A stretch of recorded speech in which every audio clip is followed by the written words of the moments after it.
Hi, welcome back to the show. Tim Ring, John Gambadoro, take you up till 6 o'clock right here on Arizona Sports, the local sports leader. And I'm happy to be joined by our next guest, former ASU coach, now an NFL analyst on ESPN, Herm Edwards. He joins us on the program. My old friend Herm, how are you today? I am well. I know the Cardinal fans have to be excited about Baker re-signing, and he's excited about his football team.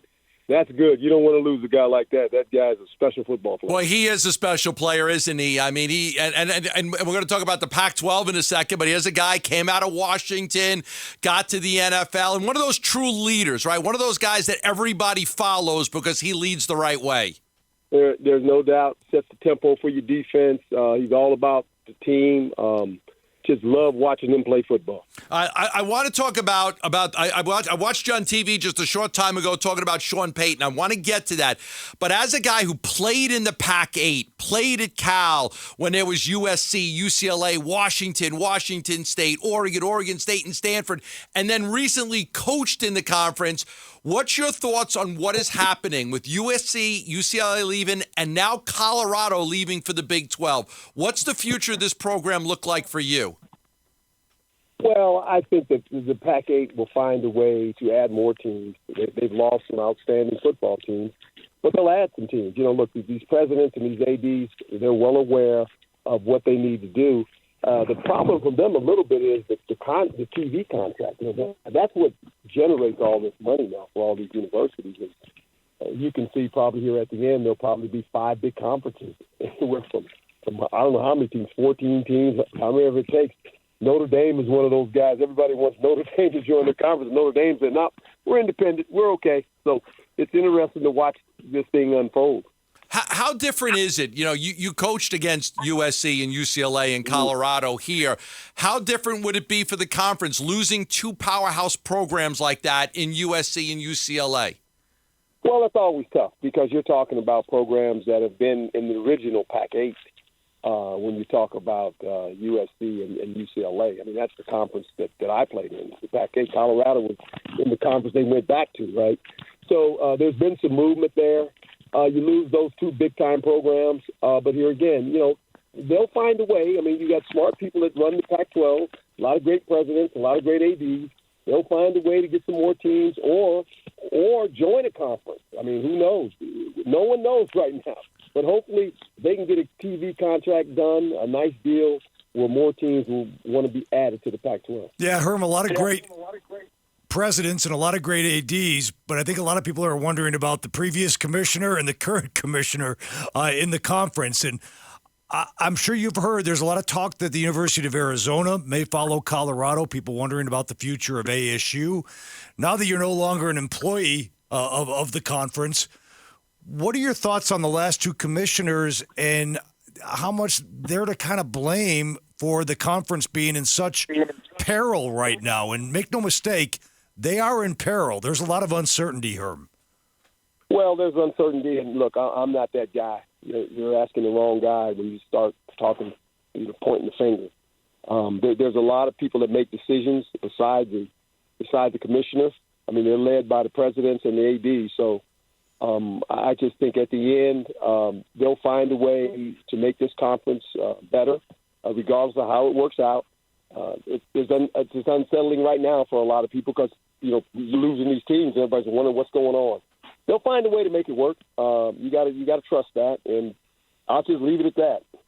Herm Edwards joins us on the program. Let's talk a little NFL with you, and I want to talk about the Jets in a second, but I saw you talking about the comments Sean Payton had. He did the interview, and he kind of ripped Nathaniel Hackett, the former Broncos coach, and the staff said it was one of the worst coaching jobs in the history of the NFL. He kind of walked it back a little bit today, Herm, but we usually don't see, coaches ripping other coaches the way Sean did in his comments yesterday.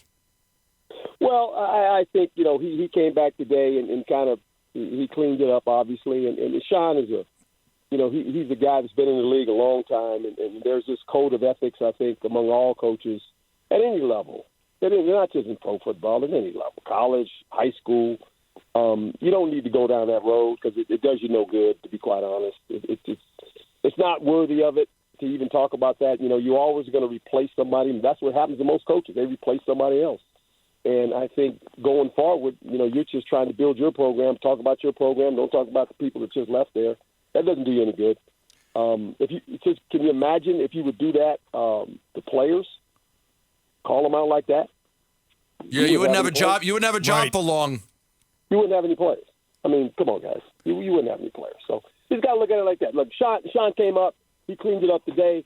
They can move on. I think he's going to do a great job with Denver. It'll be interesting. Russell Wilson now, he has the quarterback whisper as his head coach. So this will be fun to watch, his improvement. Let me get one more in on your thoughts on Kyler Murray. He's going to miss some time this year. They gave him the big contract. The Cardinals may end up with the number 1 overall pick. There's some great Caleb Williams and Drake May. Give me your thoughts on Kyler Murray and whether you think he could be that franchise quarterback that can elevate a team. Well, I think he's very talented. I can remember him playing in the Under Armour All-American game, the game that I used to coach all the time when I was working for ESPN. And him coming out, he's fantastic now and really did a nice job with the Cardinals. I think you have to have an offense that will suit his skill set. That's going to be very important with any quarterback. And I think if you're able to do that and he returns healthy, he's electric now. I mean, he can make plays outside the pocket.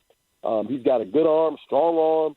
So, I hope he gets well. I really do, for his sake, for the Cardinals' sake, because, they're building something there, I think. And they've got some good players. But when you don't have consistency at the quarterback, that's always a problem. All right, Herm. Listen, I appreciate you spending some time with us, talking a little future of the Pac-12 and some NFL. Thanks for joining us. Thank you, Herm. All right, that's Herm Edwards. I think the line cut out at the last second. Either he just think it was. I don't think he would do that. I think we just lost him at the worst possible time. Or the best possible time. He played in the Pac-8 as a player, coached here for a while. So, it's has some ties to the conference, and obviously as an NFL analyst, I mean, that whole thing with Sean Payton that came down. So he doesn't seem all that concerned about the conference. Of the conference. Now, that may stem from kind of just being away from it for now and maybe not being more focused on the National Football League than the future of the Pac-12. But I didn't sense any impending doom out of her when it comes to the Pac-12. Yeah. And I'm not sure he's right about that.